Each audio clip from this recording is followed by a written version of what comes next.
What's up, guys? I'm in Mexico.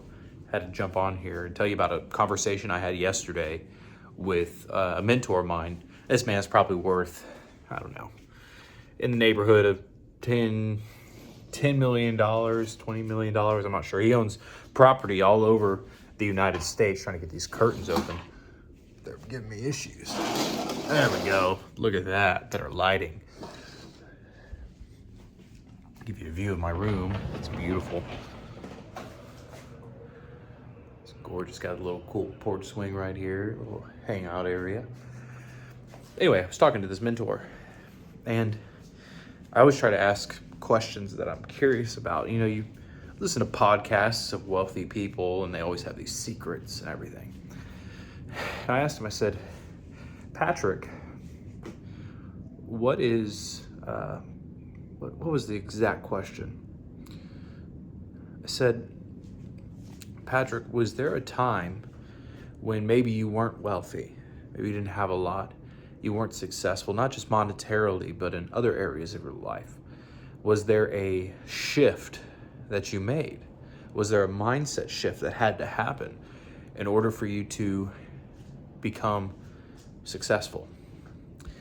And he gave me no answer, but at the same time, he gave me two answers.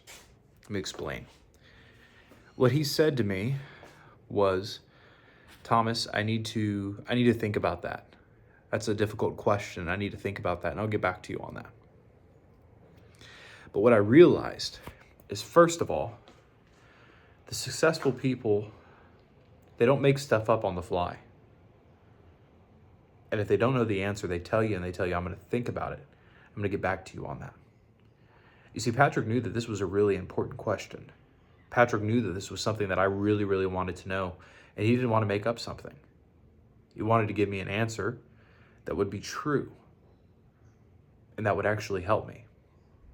The second thing I noticed from this is when you watch podcasts, when you watch YouTube videos, everyone's got this secret sauce to success.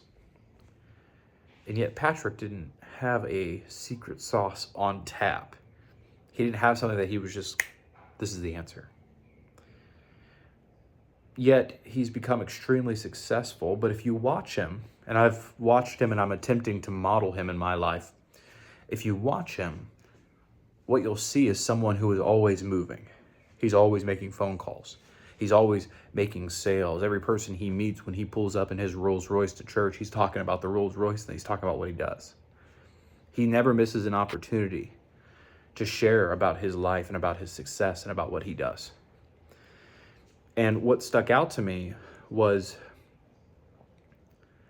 the successful don't spend a lot of time thinking about their secrets to success until after they've made it. The successful spend their time taking massive action.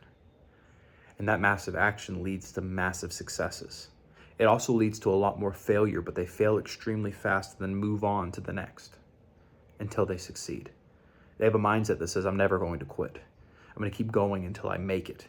Whether it's monetarily, or I want to be successful with my family, I want to be successful in my relationship with God, I'm going to take massive action toward that thing. And that lesson, he didn't give me an answer, and I'm still waiting on the answer, and I'll update you once I get the answer. But what stuck out to me is, one, he didn't make up something just to be cool, just to have a quote, just to have a tweetable thing to say. It was important that he gets the answer, but he wants to make sure it's truthful and that it'll actually help me. And then secondly, even though he didn't have a secret sauce, he's still extremely successful. Even though he didn't have the secret to success, he's still extremely successful. Why? Because he takes massive action.